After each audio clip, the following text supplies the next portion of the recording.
Merhaba, büyük fikirleri masaya yatırdığımız yeni bir analize daha hoş geldiniz. Bugün tam 2400 yıllık ama inanın bugünü anlatan bir tartışmanın tam ortasına dalıyoruz. Soru şu, ikna kabiliyeti bir süper güç mü yoksa aslında çok tehlikeli bir silah mı? Antik Atina'da bu sanata retorik diyorlardı. Ve bu işin piri yani en büyük hocası da Gorgias adında biriydi.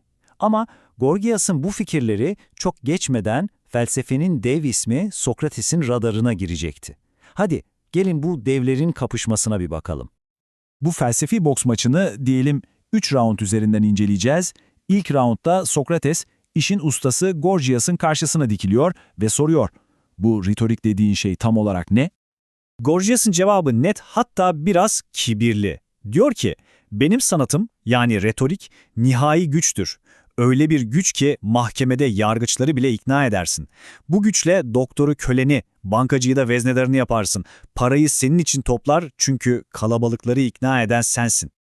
Tabii Sokrates bu cevabı pek yutmuyor. Hemen can alıcı bir soruyla araya giriyor. Peki ama bu nasıl bir ikna? Bu senin sanatın insanlara gerçekten bir şey öğretiyor mu yoksa sadece biliyormuş gibi mi gösteriyor? İşte burada Sokrates o meşhur tuzağını kuruyor.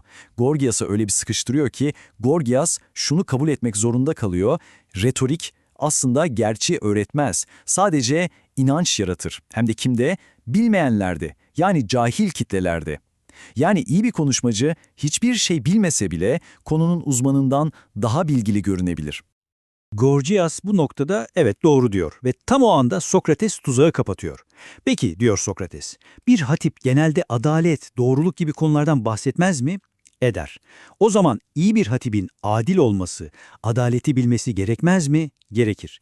Adil olan biri de asla kötülük yapmaz. O halde senin bu yücelttiğin retorik sanatı nasıl olur da kötüye kullanılabilir?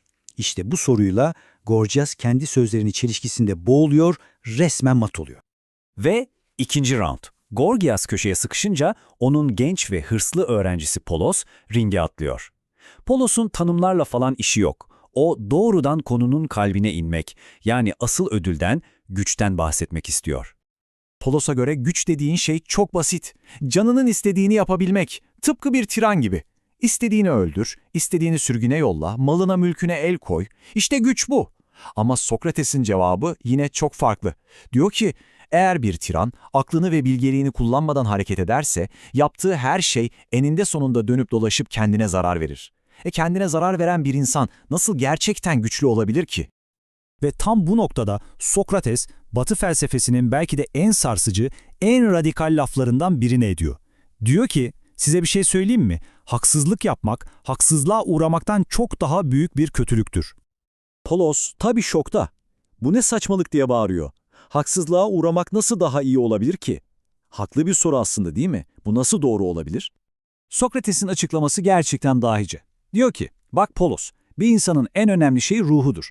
Haksızlık yaptığında aslında kendi ruhunu yaralarsın, onu bir hastalık gibi çürütürsün. Ama haksızlığa uğradığında, evet bedenin acı çeker, malını kaybedersin ama ruhun temiz kalır.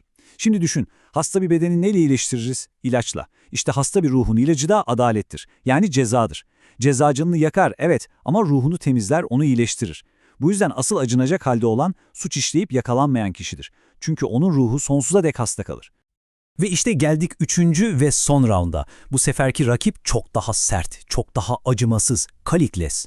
Kalikles sahneye giriyor ve Sokrates'in o ana kadar söylediği her şeyi, tüm o adalet ve ruh muhabbetini zayıf ve acınasız diyerek bir çırpıda silip atıyor.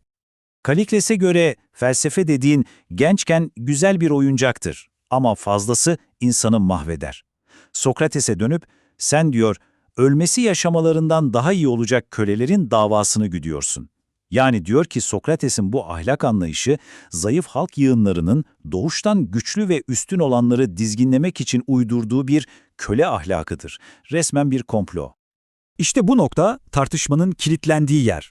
Kallikles'e göre iki tür yasa var. Bir, toplumun yasası. Bu, zayıf çoğunluğun kendini korumak için uydurduğu bir şey.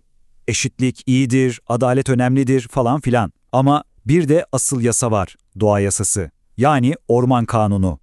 Doğada ne olur? Güçlü olan zayıfı ezer, yönetir. Aslan ceylanı yer. İşte olması gereken budur. Güçlü olan haklıdır. Nokta. Anlayacağınız Kallikles için ideal hayat, güç ve hazzın sınırsızca peşinden koşmaktır. Ahlak mı? O zayıflar içindir. Yani mesele sadece retorik değil. Kallikles burada bambaşka bir hayat felsefesini, güçlünün doğal hakkını savunan bir dünya görüşünü ortaya koyuyor. Peki bu maçın galibi kim? Gorgias mı, Polos mu, Kallikles mi yoksa Sokrates mi? İşte Platon burada bize net bir cevap vermiyor. Bizi insanlık tarihinin belki de en temel çatışmasıyla, bu iki zıt dünya görüşüyle baş başa bırakıyor. Gördüğünüz gibi her şey basit bir retorik nedir sorusuyla başladı ama tartışma nerelere geldi? İyi bir yaşamın ne anlama geldiği üzerine temelden sarsan bir felsefi kavgaya dönüştü. Sakın bunun antik bir tarih dersi olduğunu düşünmeyin. Bu 2400 yıllık tartışma aslında şu anda tam da bugün yaşanıyor. Nerede mi? Siyasi seçim vaatlerinde, mahkeme salonlarındaki savunmalarda, bize bir şeyler satmaya çalışan reklamlarda, sosyal medyada etki için verilen savaşta, şirketlerdeki güç mücadelelerinde, kısacası her yerde. Ve bu da bizi Platon'un asıl sormak istediği o nihai soruya getiriyor.